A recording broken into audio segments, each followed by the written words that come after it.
Asalamualaykum everybody, and welcome back to my channel. It's your girl Sawdatou, aka Bint Fatimah. If you're new here, welcome. Hi, my name is Sawdatou. You can click on the cards up there so you can watch videos to get to know me a little bit better. But watch this video first before you click on. Don't click on those. And if you're returning, thank you for subscribing and coming back. Today's video, inshallah, I'm super excited about because it's almost Ramadan. Okay, let me actually act normal like a human.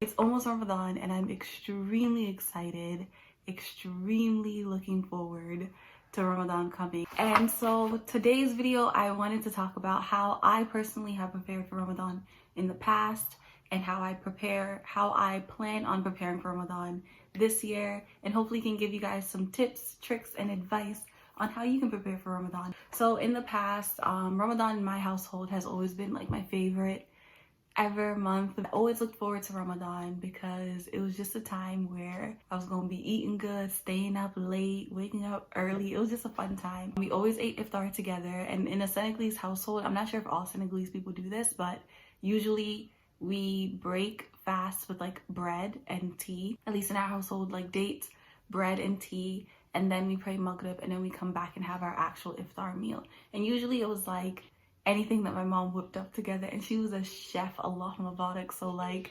Ramadan was always my favorite. It was always my favorite. And of course later in life, and I didn't appreciate this at first when I was younger, but later in life, like we would go to Tarawih prayer. My mom and I would like pray together, and at our masjid there weren't a lot of women there, so it would usually just be me, my mom, and like 2 or 3 other women, but it was always a wonderful, amazing time. And I really like Ramadan because it gave me a chance to dig deeper into myself and to dig deeper into my spirituality and to kind of look forward to the year that was to come. And I think it also allowed me and my mom to connect a lot more because we would watch like Ramadan series together, we would discuss certain things, and Ramadan was always when we had satellite TV, and so every night my mom would, or whatever, it might not always be at night, it would be like close to iftar time for us, or a couple hours before iftar, Saudi would be praying Tarawih prayer because they're like hours ahead of us.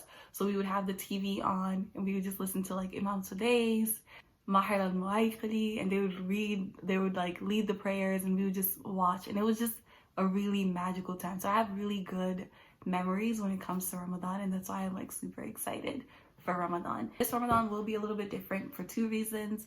One, this is my first Ramadan, I think, without my siblings because they're halfway across the country. And secondly, we're under quarantine, y'all. It's a little sad, but there are going to be blessings that come from this. Even though it is a different kind of Ramadan, it's going to be a special one, InshaAllah Rabbi. All right, so I'm going to go into how I prepare for Ramadan, how I plan on preparing for Ramadan this year, and ways that I think that you could prepare for Ramadan, especially in this kind of special case Ramadan. It's not the same as every other Ramadan that we've had in the past. So yeah, I'm gonna get into it. Okay, so one thing that I realized about myself, I realized this maybe like this my senior year of college, but I realized that like I'm a very much visual learner. I function visually. I need to see things, they need to be color coded, color coordinated, all that kind of stuff for me to like actually remember things and for me to actually pay attention to certain things. So because I'm a visual learner, that's why I have stuff all over my walls. And I know this wall is pretty blank compared to the rest of my walls, but I have things all over my walls. I'm a very visual person, and so I have decided to kind of like track my Ramadan progress through a calendar. So I think you guys might have seen the calendar in the background of some of my videos. I used to work at a weekend school, and I used to work as a teacher at an Islamic weekend school. And one of the years, I believe Ramadan was right after we were done with school, so we tried to prepare the kids for Ramadan ahead of time. So we did like Ramadan related activities. I taught 7th graders, so I decided to do like a monthly calendar challenge thing, which was inspired by a friend of mine. Actually, she had done a Ramadan calendar where you give yourself a challenge for every single day of the month and you try to cross those challenges off. Maybe 1 or 2 Ramadans ago, I made one with my students and I colored it and I brought it home and I hung it on my wall. I didn't follow it to the T that Ramadan, but this Ramadan, inshallah, I'm planning on following it. But I tried to make sure a lot of the things that I was putting there were relevant to me, but were also attainable by me. So setting smart goals, like goals that I myself knew I could attain, and not goals that I just thought like, you know, would make me the most, I don't know, religious person during Ramadan. So I would say, number one, get to know yourself and get to know which methods work best with you. Are you a person who needs an alarm that reminds you, okay, it's time to read Quran? Or do you just need a visual reminder, a sticky note on your wall? Or are you a person that your friend needs to give you a call or a text message? Just making sure that you have your own system in place that you will keep up with during Ramadan would be my tip number one. My second tip would be, aside from setting goals that are customizable to you and smart, like goals that you know you will attain, goals that are significant and relevant to you, I think the second thing I would recommend is to find a series or a show or a book or something that you're going to keep like reading or watching throughout Ramadan. Like, I think Ramadan is a great time to enrich yourself, to learn new things. And I think it also gives you time to like reflect on the things that you're learning from that series. So this year, inshallah, I plan on following a series from Yaqeen Institute, which I'll link their YouTube channel up in the cards. And Yaqeen Institute is, I believe it's the president of Yaqeen Institute is Sheikh Umar Sulaiman, but it's a research institute. And I just really love what they do because they provide a lot of information, a lot of relevant knowledge. And they also do it in a way that's like understandable to the general public. So I believe this year their series is going to be about angels, and I'm super excited because the preview for it looked really, really, really amazing. So I really like Ramadan series because they're usually short and sweet and to the point, and they give you time to reflect on what is going on with you, with the world around you, and all that kind of stuff during the month of Ramadan. So that'll be my tip number two, is to find a series, a book, or something that you can constantly like enrich yourself, learn, or gain some new knowledge in some way, and find ways to have someone remind you to be more reflective during Ramadan. Tip number three, and this is a tip that I've never done in the past, and the only reason why I'm trying to do this year is because I don't have my entire immediate family with me, so this Ramadan is going to be a little bit different. But I would suggest like meal planning or meal prepping if possible. I know I'm a person who I love to cook, but just like getting up to get started to cook is the difficult part. So maybe just like if I have an idea already in mind, if I know exactly what it is that I want to make, it makes it a lot easier to get up, get in the kitchen, and get the ball rolling. So I think meal prepping would be good. And even if it's not like getting the ingredients that you need or like actually cutting everything and seasoning everything, just like having an idea of what it is that you're going to eat day to day or week to week, I think it would be helpful to know what it is that you're cooking. So when you get in the kitchen, even if you are tired, you just know, okay, it's going to take me 30 minutes, it's going to take me an hour at most to get this done, and then I'm done and I can go and relax. So yeah, that's another tip. So tip number three is like to prepare for your meals, and to also make sure to like get meals that aren't too heavy or that aren't too light. Like researching, I know in the past I've researched foods that are high in protein or foods that are high in water content, and making sure to eat those so that I don't need to eat a lot necessarily when I break my fast. I just need to eat smarter instead of eat larger, if that makes sense. Because I feel like sometimes in Ramadan, the opposite effect of it being helpful to our health is that it ends up being harmful to us, because we end up eating way more than we regularly do outside of Ramadan, because we're trying to like compensate for the fact that we only have one meal a day or 2 meals maximum a day. So I would just say like plan ahead, plan smarter and not harder. Okay, tip number 4, and this is a very personal tip again, but it's something that I've had to do in the past and that I'm planning to do in the future, inshallah, is limiting my social networking time or social media usage time. I'm a person who tends to like, when I fall into something, I fall in head first and there's no coming out of it. So I know I definitely will be setting limits for myself in terms of how often I use social media or how often I'm on my phone just in general, just so I have time to do other things. In the past, I've had conversations with friends and I talked about how like Ramadan is a time when you genuinely feel as if the world has taken a break. The world has like calmed down.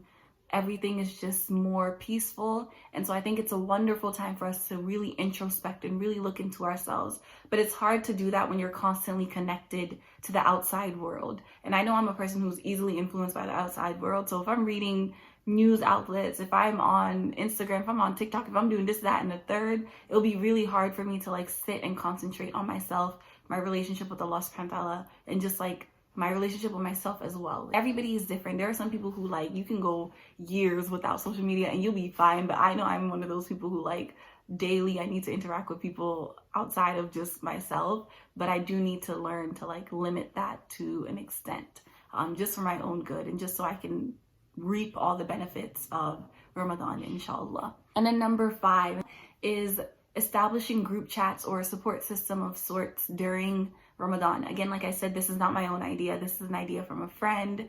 And she called me and we were talking and she suggested, like, she first asked me if I knew of any Ramadan support groups. And I was just like, no, I've never heard of that. But when she talks about it some more and she talks about the fact that we're all under quarantine, we're all going to be or under self-isolation, we're all going to be in our houses, we're not going to be able to pray tarawih together, we're not going to be able to break fast together. It would be a really good idea if we had group chats where we could support each other. Just like creating a group chat where we can check in on our goals, we can give each other reminders, but where we can also sometimes maybe like have Zoom calls.